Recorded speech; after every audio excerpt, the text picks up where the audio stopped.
Nesse exato momento, a gente vai trazer um estudo sobre o que a Bíblia diz sobre o divórcio e separação. O conceito da Bíblia sobre divórcio e separação. Jeová espera que os casados cumpram seu voto marital. Ao unir o primeiro homem e a primeira mulher em casamento, Jeová disse: o homem se apegará à sua esposa e eles se tornarão uma só carne. Mais tarde, Jesus Cristo repetiu essa declaração e acrescentou: portanto, o que Deus pôs sob o mesmo jugo, o homem não deve se separar. Gênesis capítulo 2, versículo 24, Mateus capítulo 19, versículo 3 ao 6. Assim, Jeová e Jesus consideram o casamento como um vínculo vitalício, que termina somente quando um dos cônjuges morre. 1 Coríntios capítulo 7, versículo 39. Visto que o casamento é sagrado, o divórcio é um assunto que deve ser encarado com muita seriedade. Na verdade, Jeová odeia divórcios sem base bíblica. Malaquias capítulo 2, versículo 15 e 16. O que constitui base bíblica para o divórcio? Bem, Jeová odeia o adultério e a imoralidade sexual. Gênesis capítulo 39, verso 9, 2 Samuel capítulo 11, verso 26 e 27, Salmos 51, verso 4, ele detesta tanto a imoralidade sexual que a considera como um motivo válido para o divórcio. Para uma análise do que constitui imoralidade sexual, veja o capítulo 9, parágrafo 7. Jeová dá ao cônjuge inocente o direito de decidir se vai continuar vivendo com o cônjuge culpado ou divorciar-se. Mateus capítulo 19, verso 9. Assim, se o cônjuge inocente decidir se divorciar, não estará fazendo algo que Jeová odeia. Ao mesmo tempo, a congregação cristã não incentiva ninguém a se divorciar. De fato, devido a certas circunstâncias, a pessoa talvez decida continuar com o cônjuge culpado, em especial se ele estiver realmente arrependido. Em última análise, porém, quem tiver base bíblica para se divorciar terá de tomar uma própria decisão e arcar com quaisquer consequências que possam surgir. Gálatas capítulo 6, verso 5. Em algumas situações extremas, alguns cristãos decidem se separar do cônjuge ou se divorciar sem que tenha havido imoralidade sexual. Em caso assim, a Bíblia diz que quem faz isso deve permanecer sem se casar ou então se reconciliar com seu cônjuge. 1 Coríntios 7, 11. Um cristão nessa situação não está livre para procurar alguém para se casar. Mateus capítulo 5, versículo 32. Analise aqui algumas situações extremas que alguns consideram ser base para a separação. Recusa deliberada de sustentar a família. Uma família talvez passe necessidade porque o marido deixa de prover o sustento, embora ele tenha condições de fazer isso.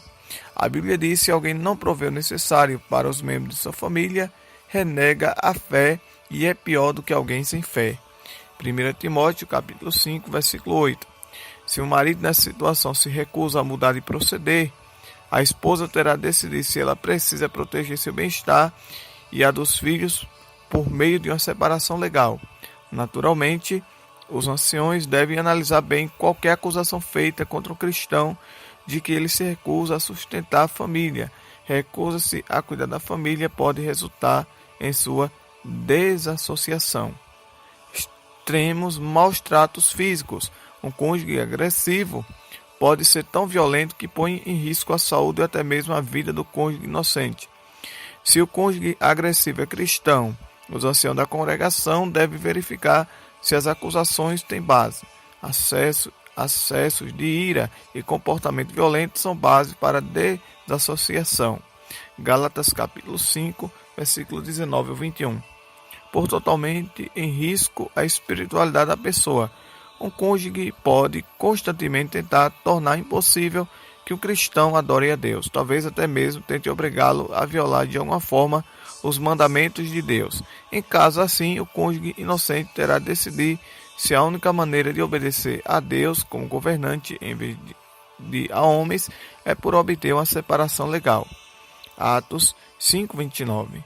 Nos casos em que há situações extremas como essas, ninguém deve pressionar o cônjuge inocente a se separar e nem continuar vivendo com seu marido ou sua esposa.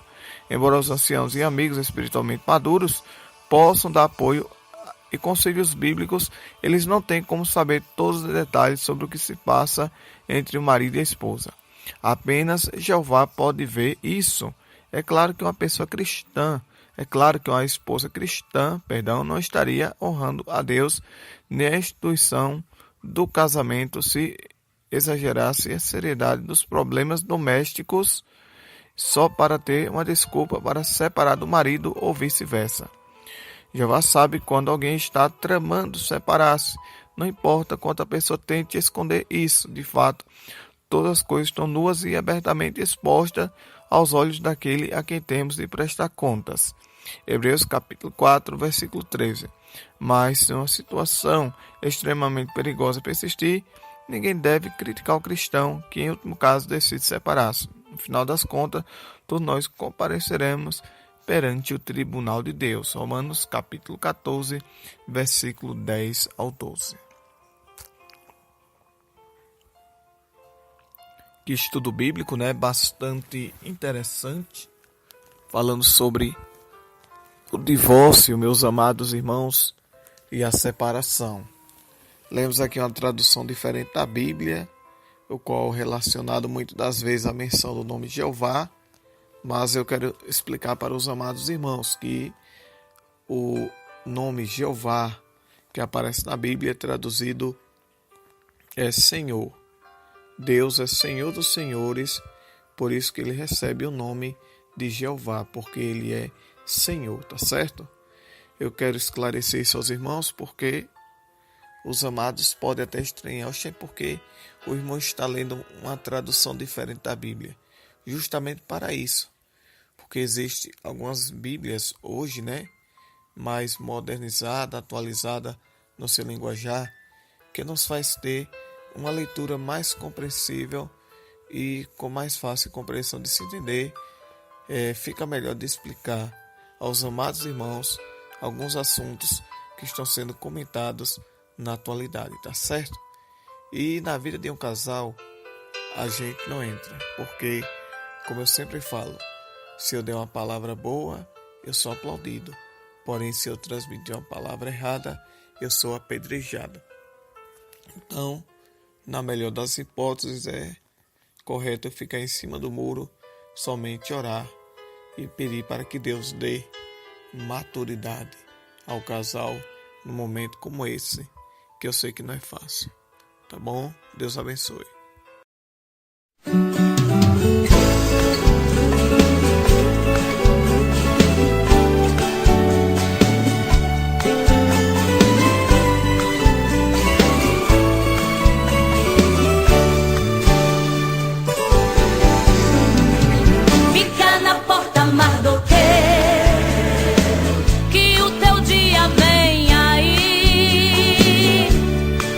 Quem dá o sono, mas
como é que eu devo honrar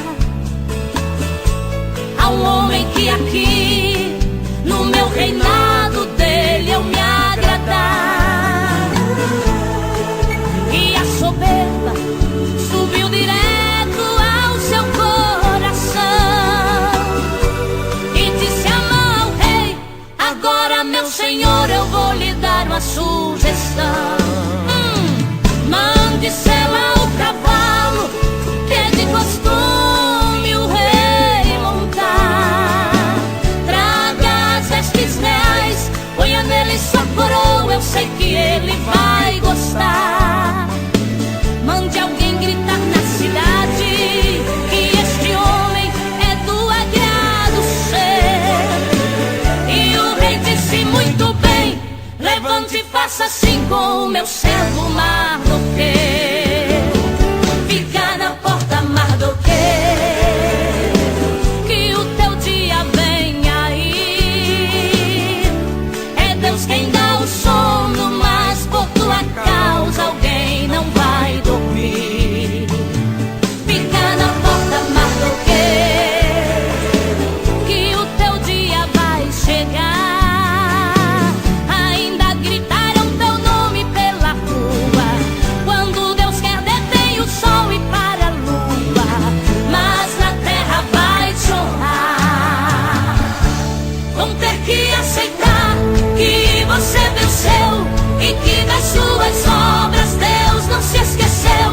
Tudo está registrado e foi desta maneira que ele quis agir. E quem te humilhou e projetou teu fim vai ter que declarar que é Deus quem faz assim. E pode ficar certo, quem fez a tua forca nela vai cair.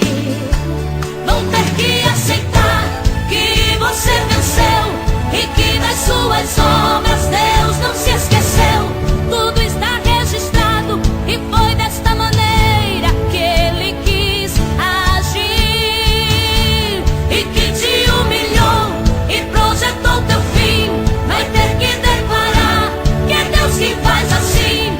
E pode ficar certo, quem fez a tua forca nela vai cair, cair.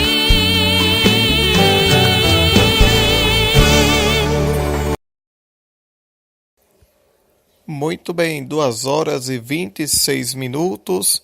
Você ouviu um estudo bíblico falando sobre o divórcio e temos certeza que você aprendeu algo mais da parte de Deus nesta tarde. E você ouviu aí o hino Fica na Porta, Mardoqueu, na voz de Elia Oliveira, né? Deus abençoe a todos que está conectado com a gente. Lembrando, daqui a pouco é o programa Semente da Fé, às 3 da tarde, com o pastor Miranda e a missionária Edi, aqui pela Rádio Web Palavra Verdadeira. Vamos para a notícia e informação do dia para você ficar bem informado.